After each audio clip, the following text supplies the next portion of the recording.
let's get into some nerdy news. Yes. As the champion, I will kick us off with this interesting bit of news. Todd Stashwick is joining the cast of the Vision series, according to the Hollywood Reporter. Apparently, he's going to be playing some kind of assassin that is hunting down Vision. It's interesting that this Vision project, that for a long time seemed to be like almost a ghost story, is seemingly like gathering momentum. Moving. Yeah. Yeah. And I mean, maybe that's just the MCU was moving so fast 4 or 5 years ago that when a bit of news broke, it felt like you got a payoff for that 6-7 months later. So maybe that's all it is. I think it possibly is also a bit of like, we know they've gone through a bit of a restructure and a redirect. Yeah. It could have been that Vision for a while was concept and everything was there, but it was kind of just on the board of like, we don't know where to slot this in. So it's kind of just existing in purgatory. And then they've done this whole replan, changed how many projects they want to do. They've got Spotlight and different things, and like, oh, let's pull Vision in. We've got an idea of how we can use that now.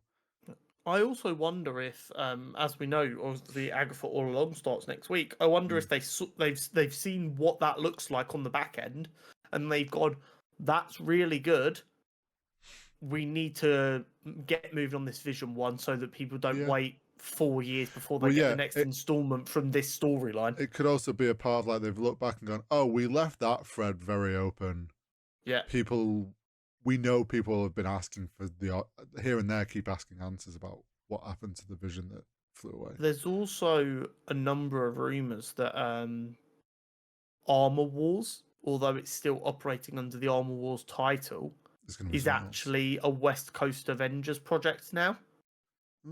Which White Vision would make sense for, if I'm not mistaken. So I think that kind of leans. I don't know if that caused the West Coast Avengers idea, or if people like, I'm hearing rumblings of West Coast Avengers, and then the Vision show popped back up on everyone's radar, and they're like, that would explain why we're not hearing a lot about what's going on at Armor Wars. Everyone's very hush hush. Things. Sometimes you look at something and you go, that's a 2, that's 2, that equals 4, but you don't see the hidden 3 type beat. You can that would look great on a t-shirt. I'm just gonna say, yeah. Barry Keoghan keeps his future as the Joker very mysterious when asked about it by Variety, saying just, we'll see where that goes. Which we have it further down at the bottom because it was more recent, but kind of plays into Matt Reeves has confirmed the Batman universe is still getting a trilogy, is still moving forward as his plan envisioned. Yeah. And that was reported by Collider. And I'm curious. You know me, when an actor does a job well, I want to see them rewarded for that later down the line. Yes. I don't want to see the Joker again for a little while. You got to think, how long are we going? We're still going to be waiting a while for the Batman 2. We know and we said it I think in our, like, after reviewing the Batman, we said, and there was the tease of Joker. We were like, that feels like something that has to be paid off earliest the second, if not the third film. So it could still be a while off till we even get to that point, because I do think it's something that comes in the third one. We know there's going to be another TV show between 2 and 3. Do you know what it is, rightly or wrongly? The Joker's become such a popular character in its own right, it's diminishing Batman's other villains, and Batman has one of the best rogues galleries. So what we're getting instead is, when Batman projects largely have been underwhelming, I'm just sat here going, there are so many good villains, but because you fuckers can't keep anything going long enough, we're just getting to see him fight the Joker again and again and again and again. And guess what? I'm bored of it. Especially when you consider, like, a lot of the Batman media we've had has been like the cartoons where Joker's always a big part, and the Arkham games where Joker was the big part of all 3 of them. And it's just like, gimme Mr. Freeze. Yeah. Give me anything. I wonder if if it's a bit different. It's gonna kind of come down to what James Gunn's plan is, because maybe he is like, oh yeah, I don't plan to use the Joker for a bit. I'm going these more fantastical, like we want him to do. So then Matt Reeves is like, okay, I can play that into my third film then. I do agree with you, but at the same time, that's actually where I want to see the Joker next. Not in the DCU Batman's debut, but the next Joker I want to see is a fantastical one that matches up more with a bright, colourful universe. Because guess what? We've not had that really since Jack Nicholson in the 80s. Yeah. And even then, that was still a little bit like a dark twist on a bright character. What if it's the Batman trilogy ends with like that Barry Keoghan's Joker like escapes and that's just where the film ends? Leaves it very open. What? That I'm completely okay with, conceptually. Apart from the fact that you then get people for the next 10 years complaining about it never being paid off. But I'm a big fan of open-ended cliffhangers where the director's whole point is you get to decide what happens after that. Well, his thing is also then it's like maybe the Batman just becomes more these odd TV series in that world. Who knows? But this is what I've said to you before. Batman and Spider-Man are literally perfect for a TV show, but the characters are just so big they're never going to do it. Yeah. Curses. Peacemaker Season 2 is coming out in the second half of 2025, apparently. Continuing the trend of shows taking far too long for another season to be made. I'm excited. I didn't get to finish Peacemaker Season 1 because shit kicked off and it's very difficult to watch easily in the UK. Yeah. So I'm probably going to try and find a way to go back and watch it. I also need to do. I haven't watched any of it, so I need to go back. And we've just got hope by then, because of all the other DC stuff coming, that there is an easier way to watch Season 2. Yeah. That's kind of where we're just stuck, isn't it? We are, unfortunately. Like, I understand there are parts of the world that have it even harder to watch content. I do. We are like in a country that gets basically everything. It's insane to me that we can't get access to this stuff super easily. Yeah, and like without piracy. But it's also, it just baffles me that DC has this grand plan, and it's like, cool, you've got this plan for all these films. You wanna, like, the DCU wants to rival the MCU. That's James Gunn. That is their goal. If you're not having a way for these TV shows to get outside the US easily, you're never going to compete. Do you know what the most insane thing is? The majority of the DCU is being filmed in Leavesden. Yeah. At the Leavesden Studios, which is 25 minutes away from my front door. They have to be coming up with something. Like, there's got to be a plan. Denis Villeneuve has confirmed that the June 3 script is underway in a report from Variety. I need it. I really need to find just a weekend where I can just sit and watch the Dune films. They are so good. I don't know what the TV situation is at your gaff. If the downstairs TV is like a really nice 4K one, no. it's worth the bargaining of, can I have the big TV? Purely because, you know me, like, I'm one of them people who's like, watch a film any way you can because films are great. Yeah. That is one of the few films where I'm a little bit like, you should do whatever you can to view it the best way possible. Yeah, no, I do. I think that's partly why I've not got around to watching it. Like, don't get me wrong, the film is strong, it will look great anyway. But I'm just kind of like, break into your local IMAX and watch it there. Just taking a pen drive. I need to watch this, please, sir. Yeah. Yeah, take this clip, take it to your local IMAX and say, the man from the internet says you have to let me watch Dune 1 and 2 on the big screen. And don't worry, if you haven't got it, I will acquire it. Just don't ask me questions. Yeah, just don't ask questions. Ask no questions here, no lies type beat. Yeah. Yeah, so I'm very excited about that. Do you know what I am? Like, since we've moved out, I'm trying to be... I don't want to say more of an adult, because I'm not being that much more of an adult. I'm trying to broaden my ways of enjoying things. That's what I'm going to say. So I've recently picked up a fantasy book from an independent author that I'm hoping to get around to reading, because I've been interested in these books for like probably 2 years. Right. And I'm like, you know what? Birthday's coming up. It's like a £10 present for someone to get, which is right in that sweet spot to ask people. And then hopefully that will get me back into reading. Yeah. And as part of that, I'm like, I want to read the Lord of the Rings books. I want to do like my nerd homework. Are you in the process of rereading it? So this came from Monday. Space Marines 2 came out. There was no preload for that game. Oh, so you were sat there watching it download, and you were like, I need 5 to p.m. stop. I was like, boom, download. The download was like 4 hours because my internet's not great. And I like did a scroll of TikTok for about an hour and a half, and I'm like, I'm getting bored. Like, I've scrolled through TikTok now. I've completed TikTok. The brain rot is complete. And I was just like, I didn't want to do anything on PC because I don't want to risk slowing it down. And it was kind of, with watching Rings of Power, I'm like, I need to fit. I've never fully finished the trilogy reading it. So I was like, it's been in the back of my mind of like, I want to get and read through the full trilogy. So I thought, fuck it. I just grabbed the book and I started reading. So here's the thing that annoys me, right? You know what my brain is like? I'm so good at remembering stuff that I've consumed once when it comes to content. So I know if I sit down and I read the Lord of the Rings books, I'll never need to read them again because I will remember everything important.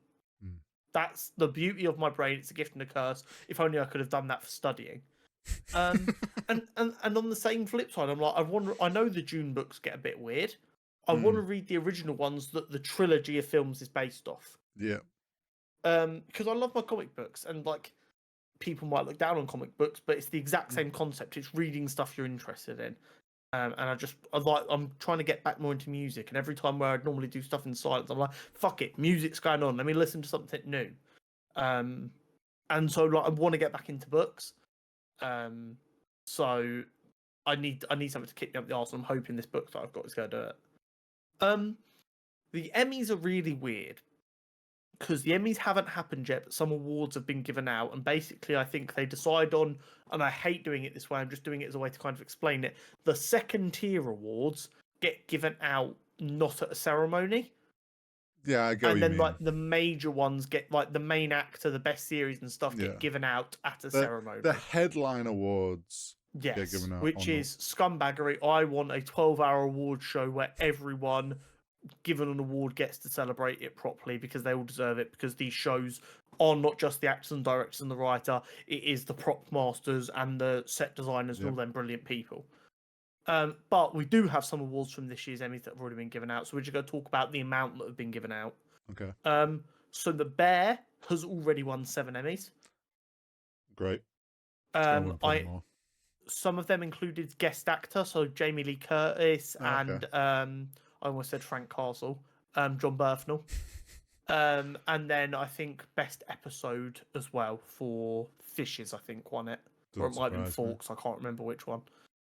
And the show Shogun on Disney Plus, which is on my watch list, has already won 14 Emmys, which is already a record for the most Emmys won for a single season of television.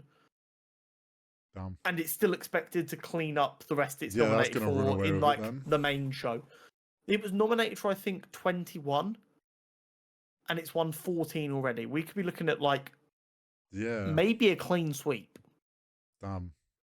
Definitely. Which is insanity. To watching that then. Yeah, it's on Disney Plus. I've heard great things. I've heard it's amazing.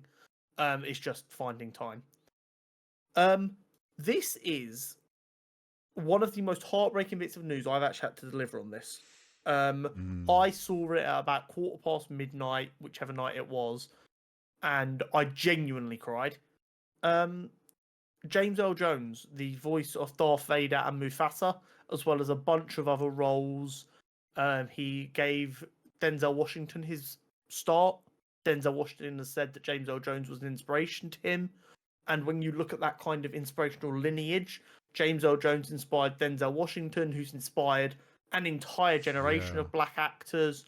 Like, very important actor, both as nerds and the stuff we love, but also just in representation and giving people a chance. Sadly passed away at the age of 93. Yeah. It's just, it sucks so fucking much. It does. And I mean, it's a great age. And obviously, unfortunately, these idols and like actors of his age, there is going to come a time, unfortunately. Yeah. It's just, it does. When it's a lot of your childhood, it's suddenly that realization of, damn, like we are now starting to hit that point where a lot of those older actors and actresses are, of what we remember, are reaching that age, unfortunately. What I will say is the only nice thing that ever comes out of something like this is all of the great stories you get to hear. Oh yeah, I saw, this is a side thing which I wish Disney and animation did this more. There's a blooper reel of him figuring out how to do Mufasa's roar. Oh really? And they've animated it. Brilliant. Because he's like doing, he's like, oh, just keep rolling. Like the old Toy Story blooper reel. Yeah, he's like, just keep, and they've animated it, and it's so good. And like, obviously, side thing, I wish they would do that more. But yeah, it's moments like that appear when stuff like that. A really funny one for me is like one of my favorite James Earl Jones roles, like outside of his iconic ones. He did a cameo in Big Bang Theory. Oh, he did, didn't he? Where he played himself. Yeah. And Sheldon meets him, and he does this like really intense, like, "Are you a massive Star Wars nerd?" Like, he's like, "You know, I've done other stuff, right?" He's like, "Do you want to know a secret? I love Star Wars too." And I always love when people get to just be funny in themselves. Yeah. What I didn't know, so in that episode, they go and play Ding Dong Ditch on Carrie Fisher's front door. Yeah. And she comes out, which is also brilliant. What I didn't know is that was the first time them two had ever met filming that. Oh yeah, because he would have just done the voice. Just the voice acting stuff. They'd never met other than that. That was the first time James Earl Jones had ever met Carrie Fisher for a Big Bang Theory episode joke. Yeah, that's wild. Yeah. But really, really sad news. Yeah. But like I said, the only good that comes out of it is A, he will not be forgotten. No. And B, he did have a really good life. 93 is a phenomenal age to reach. And he will quite literally live on forever with two of the biggest roles of all time in Darth Vader and Mufasa. Like pure insanity. Moving on. Destin Daniel Cretton, who directed the Shang-Chi film, is reportedly directing Spider-Man 4, according to a report from The Hollywood Reporter. This goes alongside with rumours I've seen from semi-reliable sources, but I'm seeing it a lot, that apparently this is going to be more ground level than previous rumours would have us believe. Okay. But with maybe a slightly multiversal element. People are copiumly taking this to mean it's a street level story that culminates in like the way Ant-Man and the Wasp did, going into Doomsday, Secret Wars, whatever. Got you. Forgetting all of that right now because the story actually doesn't matter for what I'm about to say. Oh fuck yes. Give me that action style from Shang-Chi for a Spider-Man film. Well, here's the thing. We both love Shang-Chi. Yeah. Especially, we loved the choreography of all the fights because they spent the time with the stunt coordinator. Like, that was a big focus to get that right. So the thought of having that put into a Spider-Man film, to have some really well choreographed Spider-Man fights. Yeah, so here's the beauty of it. On the choreography side, you've got hard-working people trying to make the fight scenes in Shang-Chi flow beautifully.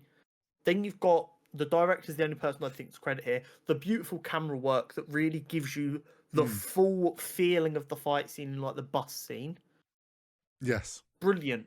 That is brilliant. Love that. Give it to me with Spider-Man. Brilliant. Love that. But then on top of that, you're going to have a bigger budget on a Spider-Man film. You're going to have Tom Holland, and I'm not saying anything bad about Simu Lee, but we know Tom Holland is a natural fucking athlete. Well, yeah, he did gymnastics.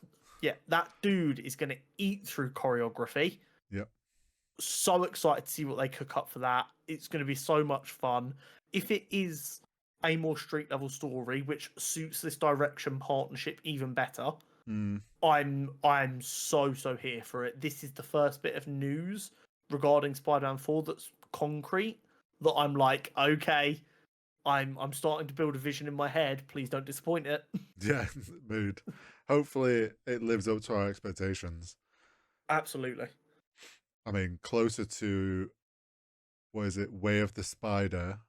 Yeah. I was literally in my head. I was like, are we going to get like a cinematic version of Way of the Spider? We just need Shang-Chi 2, and then we just need the director to bring them together. Yeah. Josh Brolin has passed on the role of Hal Jordan, according to the Hollywood Reporter. I mean, I don't want to say that I told Josh Brolin to skip it and then he skipped it, making me a very influential person in Hollywood decisions. But I think this is for the best. I don't think it's the best role for Brolin. I don't think it's the best direction for the DCU. No, I mean, I'm not upset. It's the right direction for those three that we had rumored. I mean, it still has the issue of they're all kind of too old for what we want. Yeah. But like you say, from our perspective as a fans, it wasn't necessarily the best fit for him. So yeah. And maybe him passing on it has actually made them look at people's reaction to that news and go, okay, maybe we're looking in the wrong direction. Possibly. At the end of the day, a casting decision is never going to make or break anything for me. No. But it will temper my expectations slightly. Yeah. The CEOs of Warner Brothers Discovery and I think it's just Paramount, that's the parent company, David Zaslav and George Cheeks, respectively, have rumoredly been discussing the idea of bundling Max and Paramount Plus. So, I believe Paramount Plus is available in the UK. Oh, yeah, you can get Paramount Plus. You can even get it as a add-on to Amazon Prime. So, do we think this might bring Max to the UK? Now, there are things to consider here. Yep. It could just be a straight-up partnership for let's spend a little bit less money each marketing, and we'll get hopefully a few more subscriptions each. Which will make our numbers look good to our shareholders, even if the money isn't better, because we'll have a high number of subscribers, which will make them happier. Or it could also be more of a better kind of deal where they use each other's systems and structure to make themselves a little bit bigger, which might give us access to Max in the UK by them going, oh, you have the resources to serve the UK. As part of this partnership, do you want to take over controlling what we do in the we will basically like rent our rights to you in the UK? I think maybe sort of like I think it could be similar to a bit like how Disney and Hulu have done it, where it's Disney Plus has now got Hulu shows on it. Yeah. It could be a case of we know Max hasn't had the best reception. There is one way to do it. Do they just use Paramount Plus, which has, it's not the biggest streaming service, but it has some pretty solid shows that fans do love, like Yellowstone for one off the top of my head.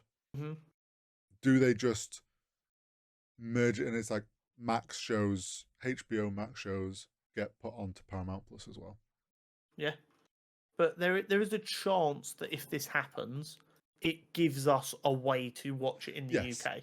And I'm for it. Give it like I know it's another streaming service we'd have to get, but if it means like at least it's a way for us to Especially if this DCU ramps up and we start having like as many shows as we do with like Disney Plus and stuff. Give people the choice at least, and then if everyone's like, no, I still don't want that, then if they decide to pull out of the market, we can go, right, well, okay, fair enough, actually. There wasn't enough people who wanted it. Yeah. We got a new Venom trailer. We got the final Venom trailer. We did. I briefly watched it. So we got kind of what logically I hoped and everyone thought was happening with this trilogy, in the fact it's all culminated in Null, the symbiote god. Right. Which is the dude who's in like the creepy chair. Yeah. I've got to be honest. I've enjoyed the first two Venom films. I think overall I will enjoy this film. I've seen some people making jokes, and I get where they're coming from. I wouldn't be 100% shocked if we don't get Null in the film properly, and not that Null scene we get is actually the post-credit scene, and then they try and do a Sony-verse, Madam Web, Venom, Morbius team-up film where they try and defend the world from Null. I can see what people mean. I don't think that's like so insanely ridiculous, and that's my concern. That should be laughable. I can Null see is like a cosmic level villain who should be treated with the utmost respect. Yeah, it's the fact that is such a it's such a wild idea to think about, but it's also so believable because that's another film that means they keep hold of the rights. They can extend this longer. Yeah, I mean, it's like you said, the story getting to this point is kind of where it made sense to go, considering they don't have a Spider-Man to deal with. With no Spider-Man, the only other real story that warrants a trilogy is building towards a Null. Yeah. And yeah, don't worry. Out of all of the Sony films, the Venom ones have been the only ones I've been to see and enjoy. Obviously, ignoring the old Spider-Man ones, but yeah. So I think I'm sure it'll be enjoyable in the sense that the Venom films have been enjoyable. What the story is and what it could potentially lead to will be questionable. Yes, exactly. We'll just have to see, I guess. Obviously, we're getting the payoff of the previous police officer Patrick Mulligan from the previous films. We're getting the payoff of Toxin, which is the symbiote he comes from. Right. Okay. And I can't remember exactly, but I feel like Toxin somehow leads into anti-venom. Okay. Let me just double check this though, because what if we get like a Venom team up film somehow? Why is it so difficult to remember who comes from where? I can't remember. I've got a feeling anti-venom comes from Toxin a little bit. I can't remember exactly how it works though. And I think there might be different universes where it works slightly differently. But Toxin's going to be pretty cool, because I'm pretty sure Toxin, although he's got like quite an aggressive name, I think Toxin is a good symbiote. Okay. Not even like anti-hero. I think like genuinely good. Okay. I might be wrong on that though, because I'm pretty sure he uses Spider-Man's color scheme of like red and blue. Interesting. But it'll be interesting nonetheless. I will go watch it. Matt Hardy's done a great job in all the films. Matt Hardy? I think it'll be fun. Tom Hardy. I think it'll be fun no matter what. Yeah. It just depends on if they try and convince us that they're going to do a big team up film, and that might be where I just have to check out a little bit. Just end credit scene is the meeting up with Craven and being like, "We've got this really big creature for you to hunt." Don't, please, no, I can't. But that's coming out on October 25th, so just a little over a month away. Yeah, nope. Too long.